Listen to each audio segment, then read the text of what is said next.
Hey everyone, this is John Strong. Welcome to my channel, Full Blast Garage.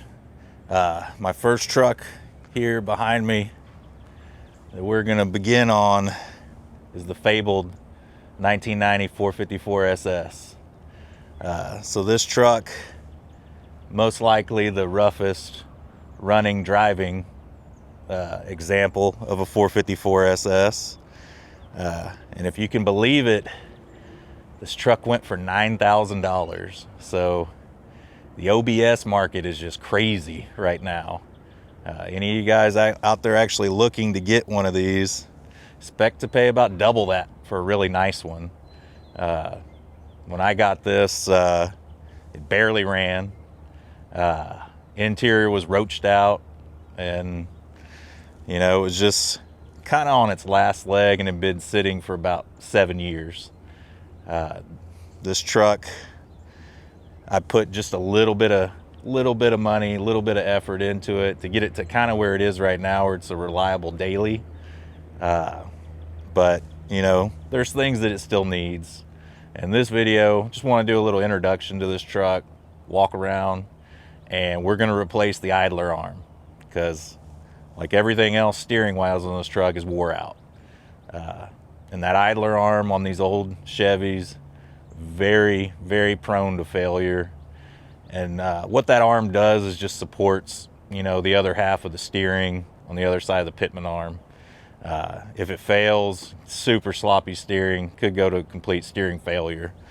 But let's go ahead and do a little walk around of this truck. All right, like I said earlier, this is the 1990 454 SS. General Motors made this truck a few more years after 1990, and they introduced other colors. But this was the original one, and of course they made the most. So it's the least desirable model that you would want out of any of them. This truck, of course, came with the Turbo 400.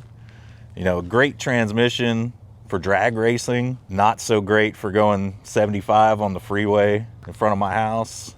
The truck runs at about 3,000 RPM on the freeway, maybe a little bit higher. This truck did come with 373 gears.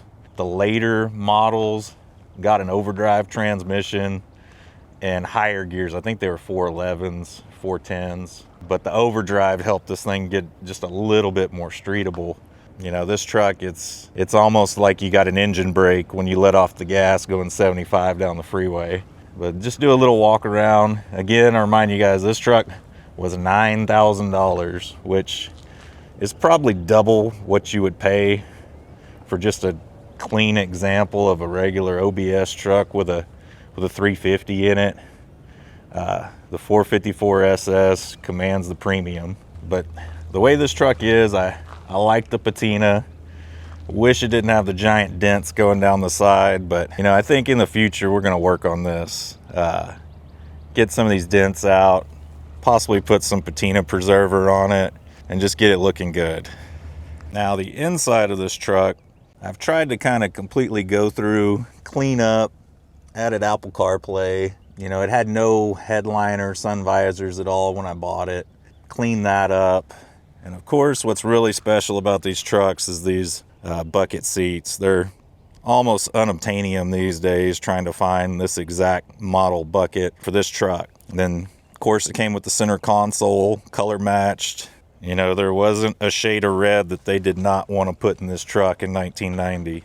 Door panels, not in awful shape, but they make replacements for all this stuff. But with the outside of this truck looking the way it is, I think it's kind of better just to leave a little bit of the age on it.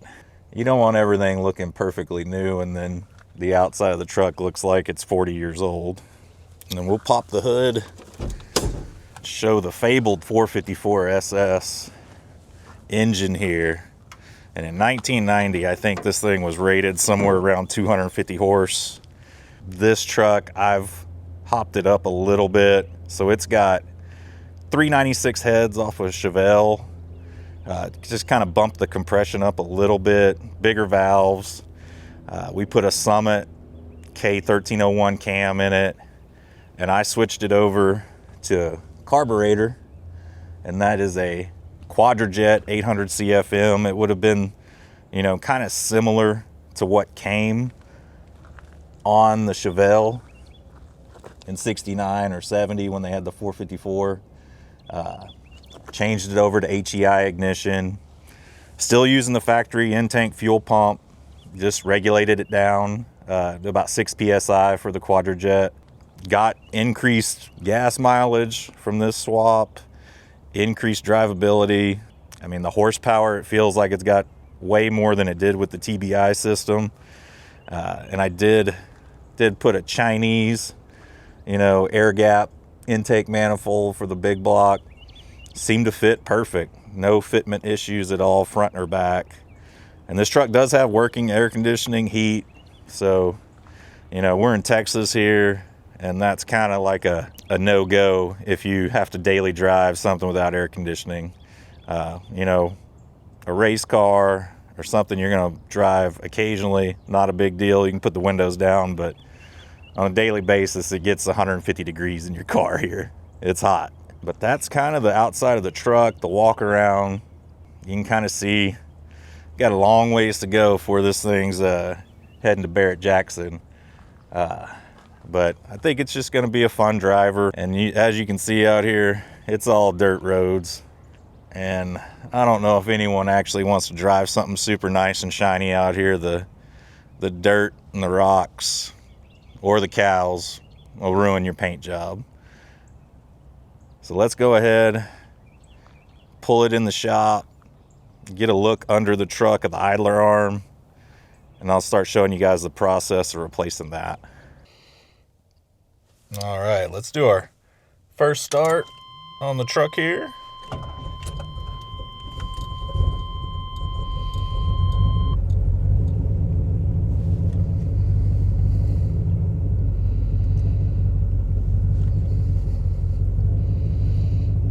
Kind of take a look at all the 1990 goodness in here. And this truck does still have the fog lamp switch, which lots of times when these trucks is gone or doesn't work. We can take a look at the mileage. She's got about 160,198 miles.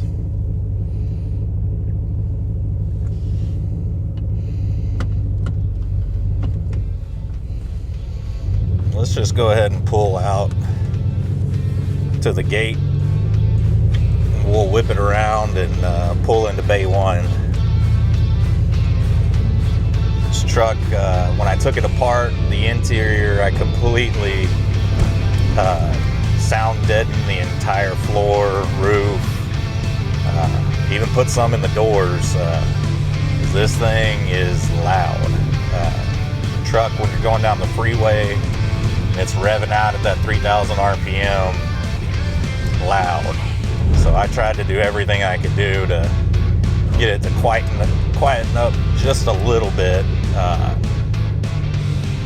I think what we're gonna do, and have it sitting in the shop, and I can show you guys, we're gonna put an overdrive transmission in this truck. The 3 gears is just not enough. We need one more to get the RPM just a little bit more manageable, where the engine's just not revving like crazy going down the road. You guys can see all the gauges in here work, which again, for one of these trucks is pretty special. My favorite still is on these trucks is turning the blinker on and watching your battery voltage jump back and forth with the flasher. That's always nice. But that's super common. I think all these trucks do it.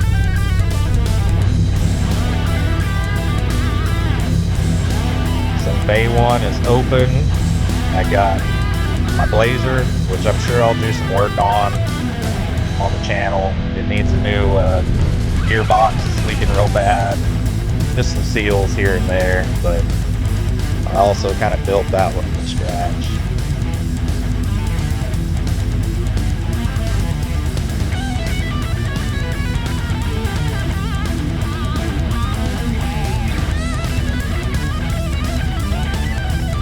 Alright, let's go ahead and park it.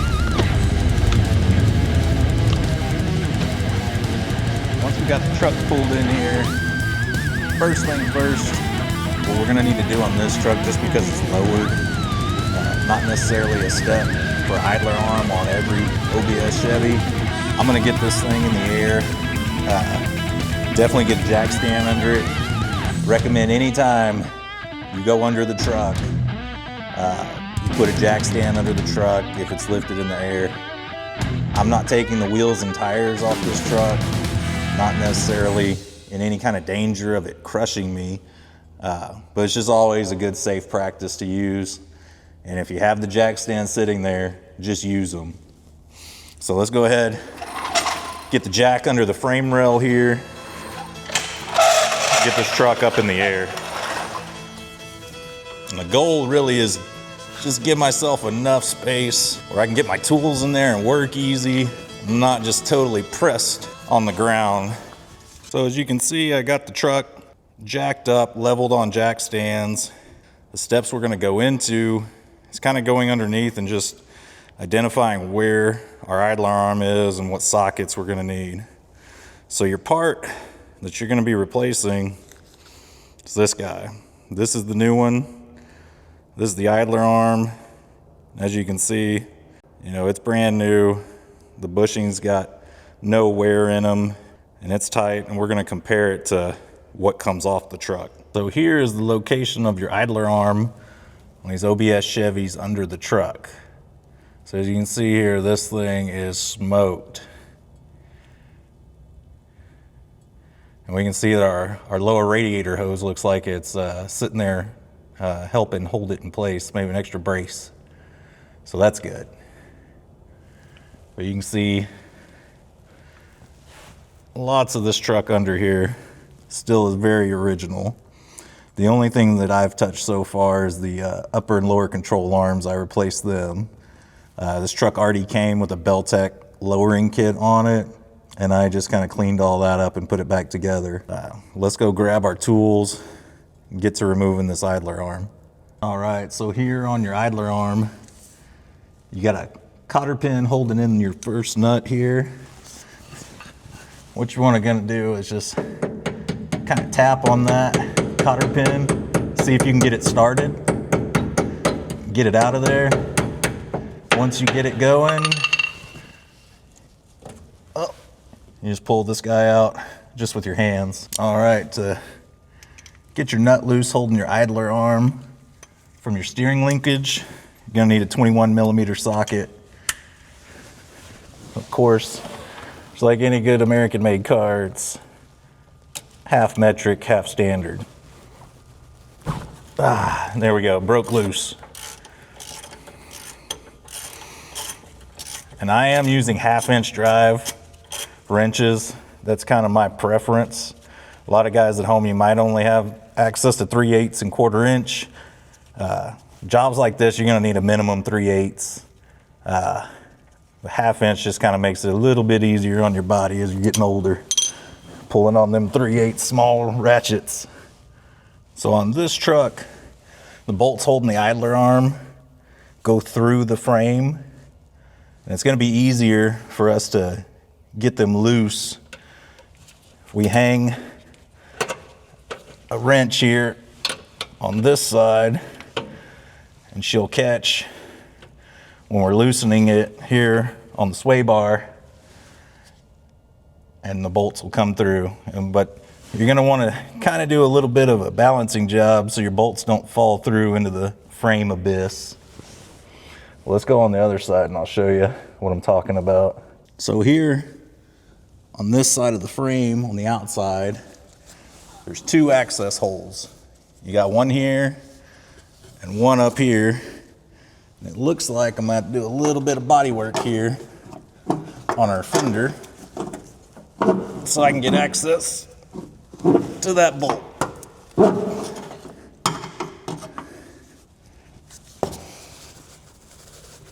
I think that ought to be enough where you can at least get the ratchet through and work on that. So the wrench on the other side,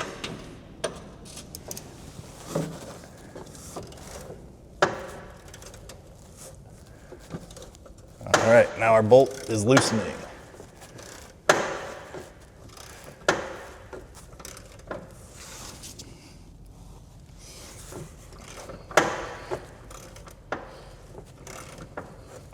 Probably gonna lose that nut on the other side when we're done. So let's hope that falls somewhere where we see it.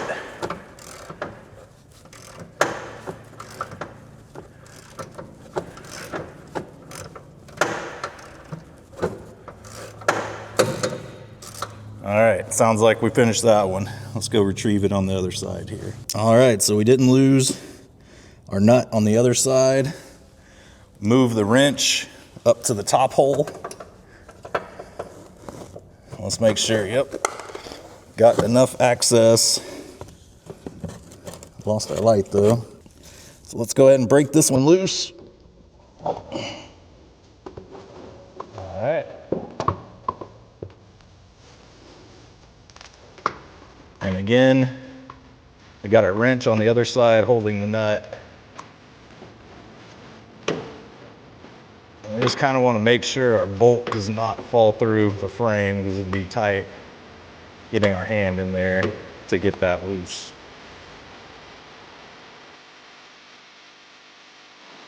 We've got the nut completely loose where we can remove it by hand. Little radiator hose is doing a good job of holding the nut from falling down, so that's always good. All right, so we got both those loose, and we'll go through the process getting the idler arm loose from the steering linkage. So what I'm going to do here is just kind of lightly pull on the idler arm here and just separate it from the bolts. So we got just a little bit more room to work with when we're trying to get it loose from the steering linkage. And here on the steering linkage, first attempt, I'm going to try and just tap this thing a few times and just see if it'll come out. I do not recommend doing this on any sort of threads that you're planning on reusing. This is not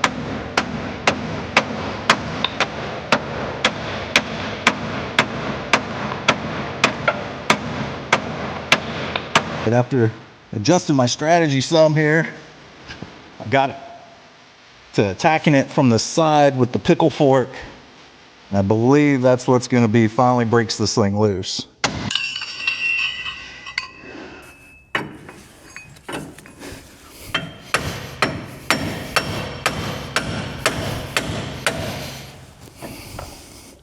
As you guys can see here, turn the wheels all the way to the right on the truck so I can kind of get the pickle fork in at a side angle and just beat the tar out of it. This thing has been in here for a really long time, but she's loose now. And I'll go ahead and get this thing removed and get the new one mocked up here. We got the old idler arm off. I went ahead and worked on the new one, just kind of lining it up to how the old one came off on the vise. And we'll just kind of have to play it by ear here and see if we can line the bolts up on this guy.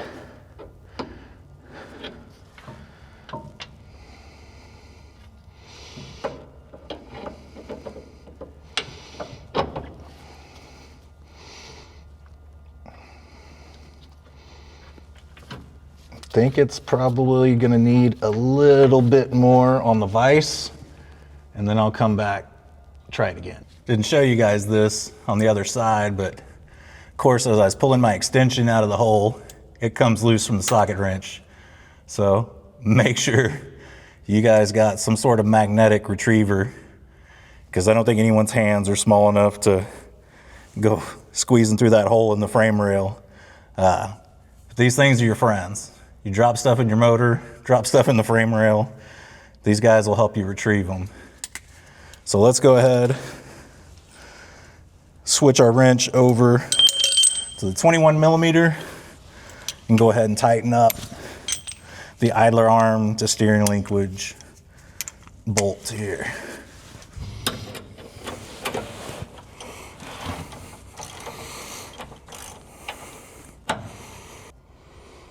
Hope you guys caught that when I put the idler arm in earlier. I wasn't really paying attention.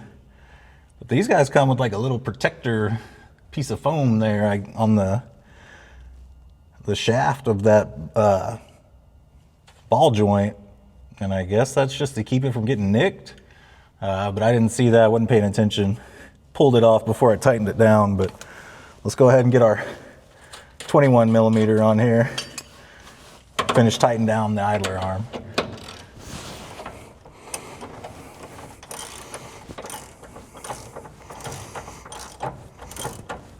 And in this kit, there is a new cotter pin, and that is required. Don't ever put any sort of steering linkage on and leave out the cotter pin. What I like to do is just snug it up as tight as I can get it with my 1/2 inch ratchet, and then just move it. If I can just bump it to the next hole where there's a cotter pin location where it can get through.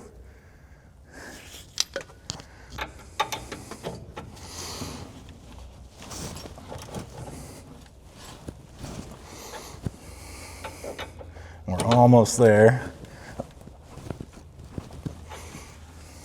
That perfectly right lined up with a cotter pin location. And I can go ahead, insert the pin, bend it around the nut. So that at least gives you some insurance. If this nut ever does come loose or start to back out, the pin is there to keep it from coming all the way off.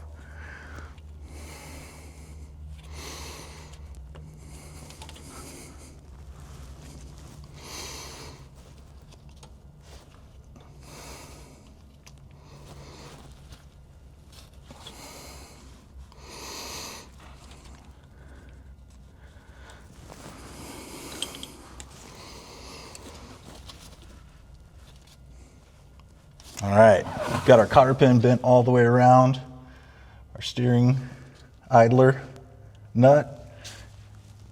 Got those arms tight. So we're ready to test drive, see if our steering feels any tighter. Hey, this is our old idler arm that we took off the truck, and I got it here in the vise, and I already set up the new one, you know, to the same setup as the old one when it came off. And I just had to wrestle with that new one, man. It's so tight to get it back on, and that's what you want. You want there to be hardly any play in any of these pivot points. But as you can see on this old one, I can hold it straight here, and this guy will just kind of spin around with not a whole ton of effort. And that's kind of what you're looking for when one of these has failed. How hard is it for this thing to kind of spin? And if it's really loose, then it's super failed. This one still had a little bit of life left in it, but it's definitely a little worse for wear. And we did a good thing to replacing this one. Back down on the ground, bay 1 going hot.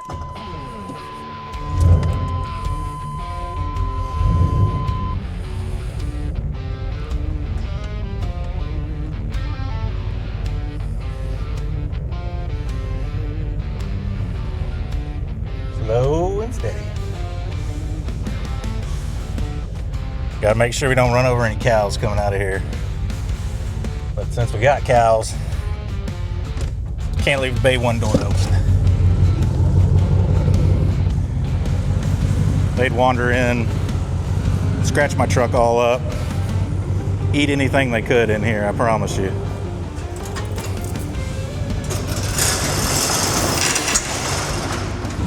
Let's take it on a little shakedown run. And all we've worked on is the steering, but just like anything else, it feels like one thing you fix, you drive it and you realize something else is wrong with it. So let's go ahead and run this thing down the road. And if any of you guys are wondering, this truck is stock exhaust manifold, you know, kind of your stage 1.5 cam, I'd say, nothing big. The heads made a huge difference. Those peanut port heads that come on this truck, horrible. The heads that I put back on are large oval heads from the Chevy. I think it was a 215 casting. Steering is tight. It's really nice. It's nice not to have your steering just kind of wandering all over the place when you're going down the road. But this truck does have new tires, and I know when I bought it, this truck had been lowered and no one had done a front end alignment on it after the lowering, so the camber was all out of whack. So I just had the tire shop go ahead and just get it close, and when I'm done replacing all the steering components, we'll do it again. But it's driving nice and straight, not pulling. This truck does have new 275 60/15 Mastercrafts on it. There's not a whole lot of options anymore for 15-inch tires.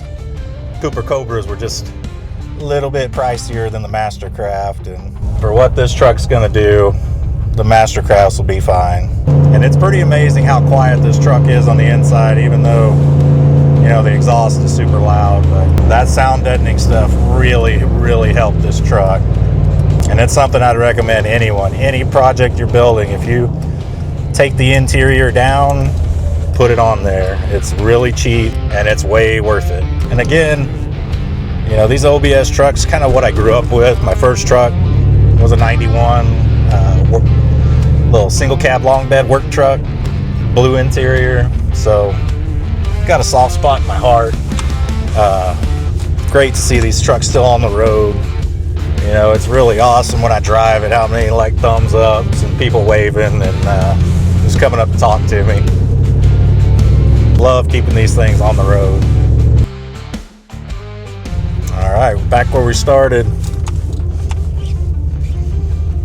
Let's go ahead and kill it and get this thing ready for the next project. All right, guys, I'd like to thank all of y'all for, you know, trying out this first video that I made. This is just kind of like a, you know, a teaser just to get me used to filming while I work. In the future, we're gonna do lots more, you know, as I kind of get into the groove of using the camera and using my tools and lighting. Just kind of want to do something simple first, get me started. And I hope, you know, like everything else on the internet, people like the OBS truck. It's going to hang around. It's going to get lots of things done to it.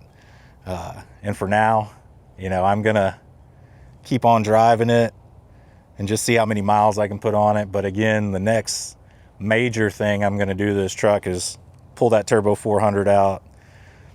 Probably going to put a 700 R4. People are probably screaming right now, but this motor's not making any kind of crazy horsepower or torque. You know, a decently built 700 R4 probably handle it.